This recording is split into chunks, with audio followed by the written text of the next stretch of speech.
La Belle et le Clochard est un film historique à plus d'un titre chez Disney. Déjà, il est le premier film à bénéficier d'un format cinémascope, comme ça, au lieu du format habituel en 4/3.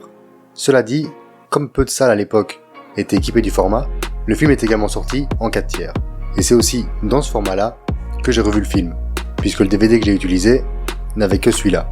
Mais comme vous le voyez, pour le montage, j'utilise la version scope, que je trouve plus intéressante. Il fut également le premier film à être distribué par une filiale de Disney, et plus par la RKO. Mais surtout, c'est le premier scénario original pour un classique.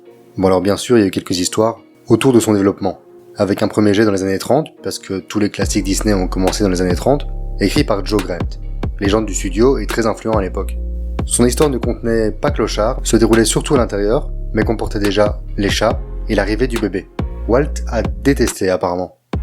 Plus tard, ce même Walt est tombé sur une petite nouvelle de Ward Green, et, après quelques réunions entre les deux hommes, ils ont fusionné son histoire avec les éléments de celle de Grant. Au début des années 50, La Belle et le Clochard était née. Aujourd'hui, on retient que l'histoire est de Green, mais tout le monde s'accorde à dire que sans Grant, il n'aurait pas été bien loin. Mais bon, comme ils faisaient déjà plus partie du studio à ce moment-là, ils ont fait comme si de rien n'était.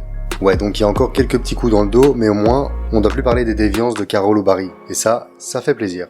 Bon, sans plus attendre, plongeons-nous dans l'univers du film, celui de l'enfance de Walt, dans ce monde prêt à changer, avec l'apparition des téléphones et des voitures, mais où les rues sont encore boueuses, et la plupart des transports se font en calèche, dans un petit quartier chic du début du XXe siècle. C'est apparemment le soir de Noël, et Jim Sherry offre un cadeau à sa femme, Darling.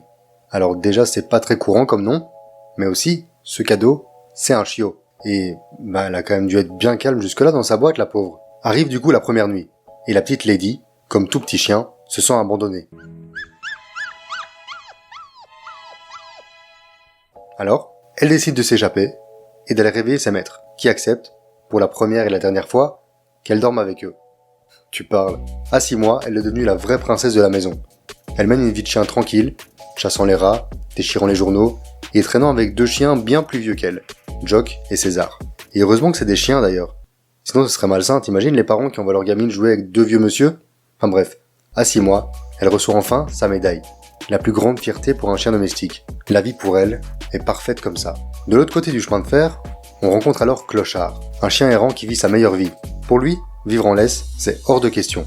Son seul souci, c'est la fourrière, qui tourne en ville. Mais il est trop malin et agile pour se faire avoir. Il sauve 2 de ses amis, l'équivalent du gros qui traîne au bar en bas de chez toi et de la prostituée cinquantenaire trop maquillée, et, après une course-poursuite avec le mec de la fourrière, se retrouve dans le quartier de Lady. Il la croise, alors qu'elle apprend qu'un bébé va arriver dans son foyer, et la met en garde. Sa vie ne sera plus jamais comme avant, avec l'arrivée du nouveau-né. Puis, il s'en va. Oui, c'était leur première rencontre. Pas de musique romantique, pas de ralenti, pas de coup de foudre. Juste un gars un peu malfamé qui passait par là, donner des conseils qu'elle ne va pas croire. Et ça, après quelques romances expédiées en 2 scènes, c'est une vraie bouffée d'oxygène. Les mois passent et, après plein de plans sur Lady qui se posent des questions, ça y est, le bébé arrive. Et tout semble encore une fois aller parfaitement. Sauf que, quelques temps après la naissance, les parents décident de partir un peu. Ce que je comprends toujours pas, ils laissent la maison à tante Sarah, qui débarque là avec ses 2 horribles chats, à l'accent asiatique passablement offensant, mais ils feront pire, qui prouve encore une fois que les chats sont les êtres les plus diaboliques du règne animal. Mais bon, la chanson est de très loin la plus cool du film, donc on peut pas trop leur en vouloir. Cela dit, après avoir vu des monstres pareils toute mon enfance, tu m'étonnes que je préfère les chiens aujourd'hui. Ces saloperies de siamois réussissent à faire porter le chapeau à Lady pour avoir détruit tout le salon en quelques secondes, et elle est emmenée par Sarah pour se faire poser une muselière. Mais Lady est moyennement chaude et s'enfuit. Elle est sur le point de se faire bouffer quand elle retombe sur Clochard. Et sinon, il y a combien de chiens errants dans cette ville? Et pourquoi la fourrière ne chope que les sympas et pas les molosses qui doivent bouffer des enfants au petit déjeuner? Pour se débarrasser de sa muselière, Clochard l'amène au zoo. Pour qu'un castor... Attends, un castor? Dans un zoo? Bon, ok, pourquoi pas, mais dans un enclos avec des arbres énormes, c'est presque pas dangereux. Puis il a l'air d'avoir un enclos énorme alors que l'alligator est dans une flaque, quoi. Comment ça, on s'en fout? Une fois la visite au zoo terminée, il est l'heure d'aller manger. Direction, vous le savez, chez Tony. Ses chansons, son accent italien, et ses spaghettis. La scène est courte, mais réellement magnifique. Pendant un instant, on oublie que ce sont des chiens, et on voit, dans leurs yeux, la complicité, la bienveillance, puis l'amour, et enfin, le bonheur, quand Lady lève son regard vers les étoiles. C'est peut-être tout simplement l'un des plus beaux moments de romance dans l'histoire des classiques Disney, et sans aucun doute le meilleur jusqu'ici. parce qu'il est mérité. Il n'a pas eu de coup de foudre, ils se sont rencontrés, puis il l'a sauvé, aidé, ils ont appris à se connaître toute la journée, et à la fin, ils commencent à s'aimer, puis passent la nuit ensemble. Peu importe s'ils sont des chiens, c'est juste hyper efficace. Malheureusement, comme toujours, arrive le lendemain. Clochard veut qu'elle reste avec lui, qu'ils vivent des aventures, loin de la ville.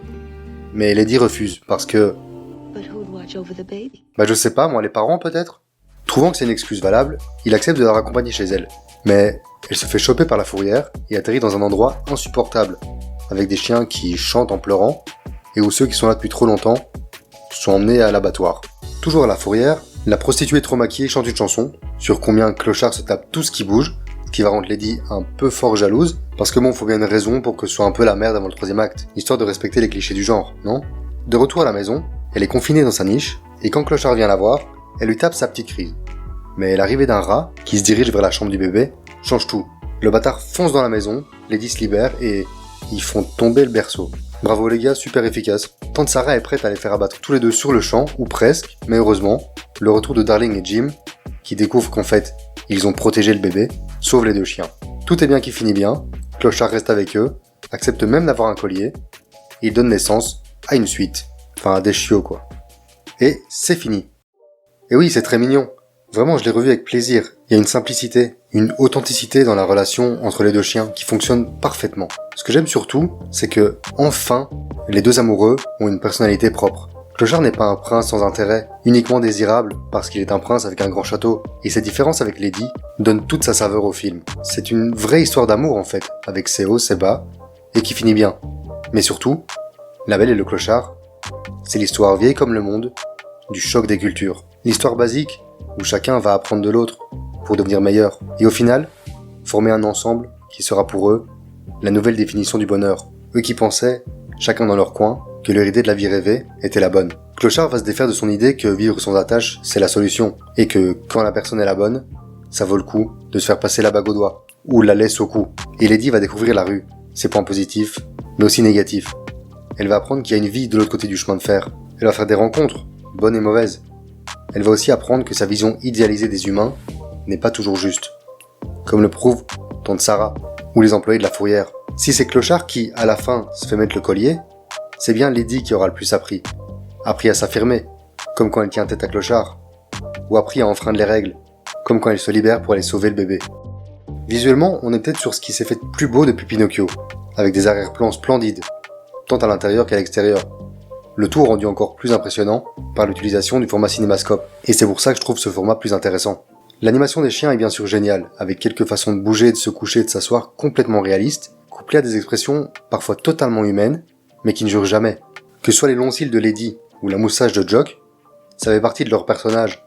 On se dit jamais « Ah bah tiens, c'est marrant un chien avec une moustache ».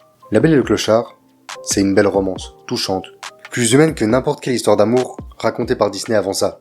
C'est un message de tolérance vis-à-vis de l'autre, d'un mode de vie qu'on ne connaît pas. C'est plein de moments drôles, d'instants de bravoure, et ça nous prouve aussi que dans les années 50, Disney aimait beaucoup imiter les accents. That's a grand sight. Plenty milk for you, and also some for me. Ach ja, die Goren, that's when they're after having that darling corned beef. Well, what do you know? It's a butcher. And my sister, Rosita Chiquita Juanita Chihuahua. Miserable being must find more miserable being. He doesn't know how to speak English pretty good. C'était apparemment l'un de mes préférés quand j'étais enfant. Aujourd'hui, je doute qu'il fasse partie de mon top 10 quand j'aurai tout revu, mais il n'empêche que certains passages m'ont touché, et que le long métrage reste très bon. Ce qui lui vaut un 7 sur 10. Merci d'avoir regardé ce 10e Cinépop jusqu'au bout. 10 c'est énorme, ça va super vite.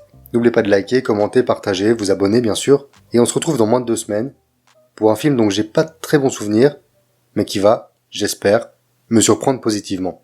La Belle au Bois dormant. Ciao!